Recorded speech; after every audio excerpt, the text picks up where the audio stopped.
পরিচয় করে দিচ্ছি। আমাদের মাঝে এসেছে চিত্রনায়িকা এটা। তো তোমার ফিলিংসটা বলো কেমন? আজকে অ্যাকচুয়ালি কি বলবো, এত ইয়ামি ফুড, মানে খিদা না লাগলেও খিদা লেগে যাবে যে কারণ একদম ইয়ামি ইয়ামি হয়ে গেলাম। আর আমার সঙ্গে আমার ক্যামেরায় আছেন তুহিন ভাই। আর আমি এসে আজকে ব্যাংকক স্ট্রিট ফুডে বসুন্ধরা ঘাট পাড়ে। আমি তো চলে এসেছি, তোমরাও চলে আসো সবাই, ঠিক আছে?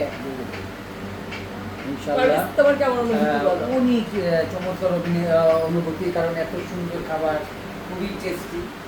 আমরা খাবো এবং আমার কিছু বন্ধু বান্ধব আসতেছে, ওরা তাই হ্যাঁ, আমারও কিছু ফ্রেন্ড সার্কেল সবাইকে বলে দিয়েছি, ওরাও আসতেছে, ওরা খাবে। Thank you. আর অনেকদিন পরে পারুর সঙ্গে দেখা হলো, মানে আমাদের পারভেজ ভাই, অনেকদিন পরে দেখা হলো। তো সবাই আমাদের চ্যানেল সাবস্ক্রাইব করবেন, লাইক করবেন, শেয়ার করবেন। আর সিডিপি চ্যানেলের পক্ষ থেকে আমি পারভেজ ভাইয়ের সঙ্গে আছি। ইউটিউব সিডিপি চ্যানেল অবশ্যই সাবস্ক্রাইব করবেন, লাইক শেয়ার করে দিবেন। আর সবাই আমাদের সঙ্গেই থাকবেন। আর আমি তো আপনাদের সঙ্গেই আছি, ফেসবুক ইউটিউব পেজ দিয়ে, আমি ইউটিউব নিয়ে। সবাই যারা যারা খুঁজে না পাবেন তো অবশ্যই কমেন্টস করবেন, কমেন্টসের অ্যান্সারে আপনাদেরকে অ্যান্সার দিতে হবে।